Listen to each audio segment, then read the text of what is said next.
Bonjour papa. Maman Marie, ça va? Bonjour maman. Bonjour. Au Banda.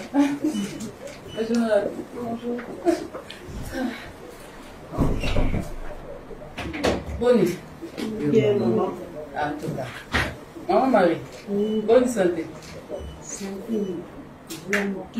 Madame Mouké. Oh Mouké, mon souci. En tout cas.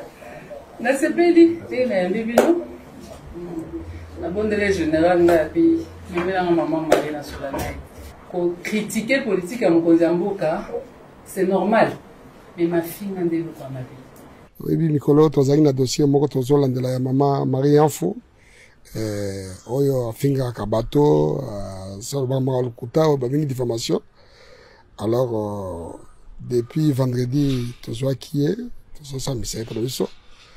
On a précisé d'abord que la première dame a zali plaignante dans le dossier. Et maman a dit qu'il va m'accompagner au boye, beaucoup finir battre belé. Alors police est allée dans mitindo où ils en ont beaucoup. Il y a que l'ande la moutonneuse ça concerne la mabe. Ils ont c'est un plaignant zalate d'office de construire. Ils ont mis ça en mission. Donc ça veut dire que l'ande la bateau à charge ou à décharge. Même qui maman to sambisi to moni ke délai biso 48 heures ekoki tout comme to kwaji kotinda na parquet mais to moni na niveau na biso to pesi moi kokebisa azonga tant azonga c'est ndako ne première dame bengi alobi alingi alandaki na ba réseaux sociaux ndenge bato aloba et puis bafinga ki paye abinono anga mona mama wana to kezo zuye to yena yawa pour mama apesa bango moi conseil aso na bango apesa bango conseil yango siko to sisi mama Denise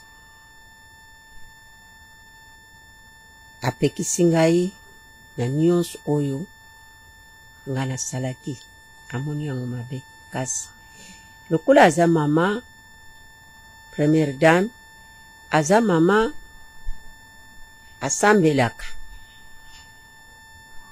l'éducation oyo ye